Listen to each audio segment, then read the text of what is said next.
Mga dating national level hunter, posible nga bang makakalaban ni Soho?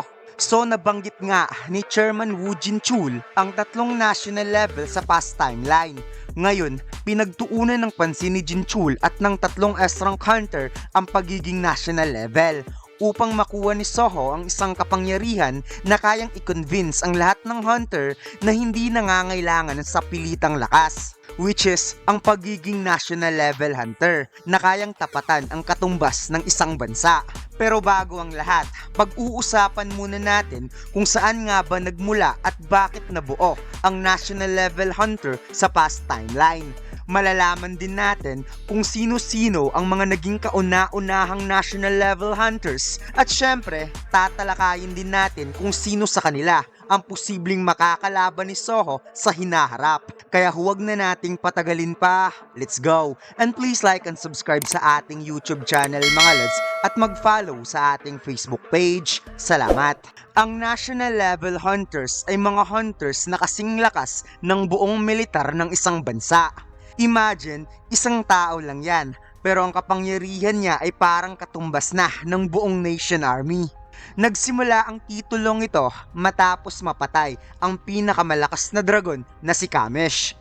5 lang na S-rank hunter ang nakapatay sa kanya, at dahil sa kanilang nagawa, bawat isa sa kanila ay binigyan ng kapangyarihan at otoridad na parang katumbas ng isang buong bansa.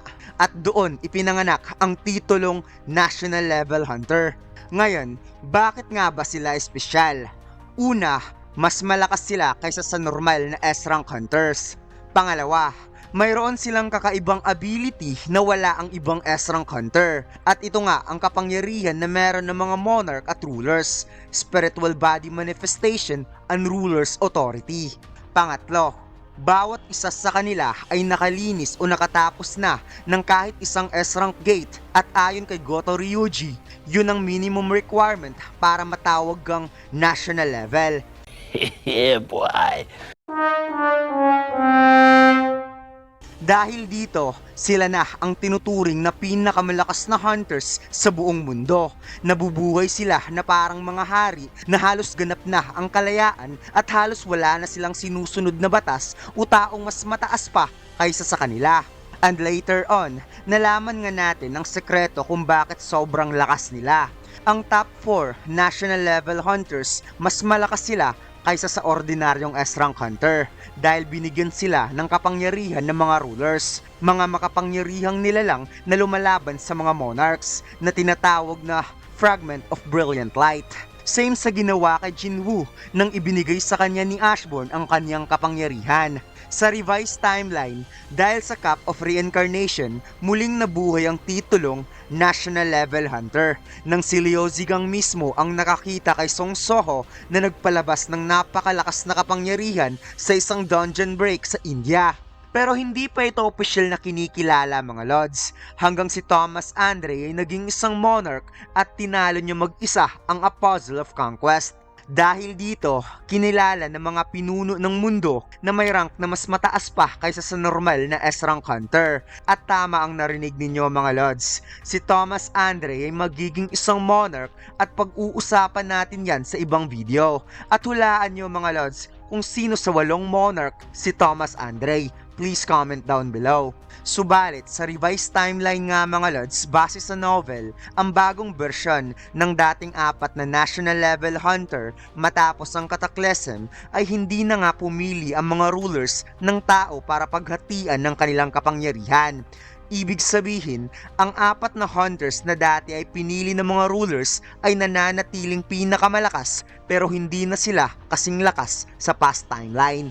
Baka nagtataka kayo mga lods kung bakit 4 lang ang opisyal na kinilala ng kwento. Ito ay dahil ang ika-5 national level hunter ay nananatiling unknown ang karakter. Subalit, sa solo leveling origin, kung saan ikinuwento ang nakaraang buhay ni Thomas Andre bilang UFC champion, ipinakita ang isang matandang kalbo na posibleng siya ang ika-5 national level hunter na hanggang ngayon ay hindi pa rin lubos ipinakilala. Unlike kina Thomas Andre, Liu Zigang, Christopher Reid, Siddharth Bachchan na kahit ngayon lang ipinakita ang kanyang muka ay may malinaw ng identity sa past timeline. Imagine mga lods, kung hindi lang nawala si Song Il-wan bago maitatag ang ranking system at bago naganap ang Kamish Raid, malaki talaga ang posibilidad na siya mismo ay naging isa sa mga national level hunter. At syempre, ganun din kay Song Jin-woo. Kahit meron siyang lakas at mga nagawa na higit pa sa requirement ng isang national level hunter, hindi siya opisyal na napabilang sa kanilang hanay. Bakit? Dahil ng panahon na kinilala siya sa buong mundo bilang karapat-dapat na maging susunod na national level hunter, nagsimula na ang ikalawang digmaan ng rulers at monarchs. Ibig sabihin, hindi siya nagkaroon ng pagkakataon para opisyal na italaga bilang national level hunter. Pero sa reverse timeline, ibang kwento ang nangyari dahil ang anak mismo ni Jin-woo na si Song Seoho ang kinilalang kauna-unahang national level hunter sa buong mundo. So paano at bakit nga ba si Seoho ang kauna-unahang national level hunter sa buong mundo? So may dalawang primary reasons kung bakit.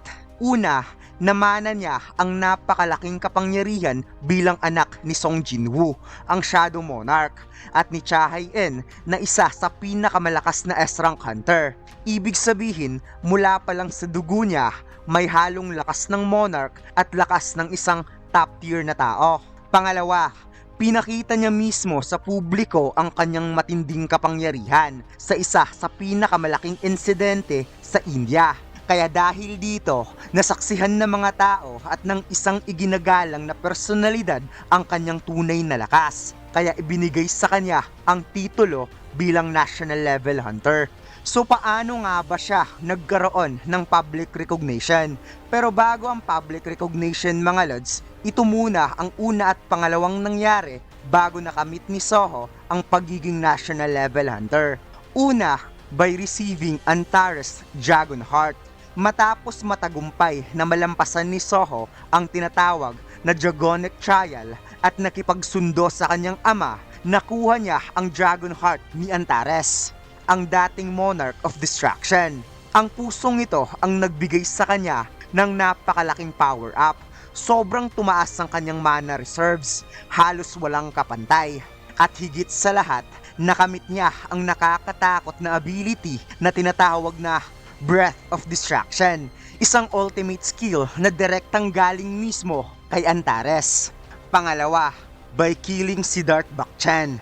Matapos ma-absorb ni Song Seoho ang Dragon Heart ni Antares, sobrang tumaas ang antas ng kanyang kapangyarihan.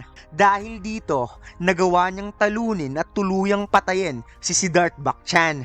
Si Siddharth Bakchan ay isa rin sa dating national level hunter sa past timeline at hindi basta-bastang kalaban dahil siya ay nagkaroon ng kakaibang kapangyarihan to the point na siya ay nag-turn into hybrid dragon matapos isanib sa kanya ang dugo ng isang dragon sa tulong ng Apostle of Itaram. Kaya naman, ang pagkatalo ni Siddharth Bakchan sa kamay ni Seoho ay isang napakalaking tagumpay at patunay ng tunay na kalakasan ni Seoho bilang national level hunter. Pangatlo, public recognition. Ang public spectacle o pampublikong eksena sa Indian Dungeon Break ang tuluyang nagpatibay sa reputasyon kay Song Seoho. Sa laban na iyon, napatunayan niyang kaya niyang harapin ang mga panganib na parabang siya lang ang katapat ng isang buong bansa.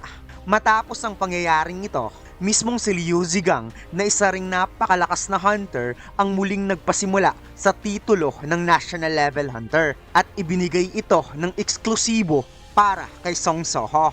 Kaya sa pamamagitan ng pampublikong pagkilala, tuluyang nakumpirma na si Seoho ay isang national level hunter, isang puwersang kayang tumayo mag-isa laban sa kahit anumang banta. At dito lang nagtatapos ang chapter na ito mga lods. Huwag mo sanang kalimutang mag-like, comment at mag-subscribe sa ating YouTube channel at mag-follow sa ating Facebook page. Salamat!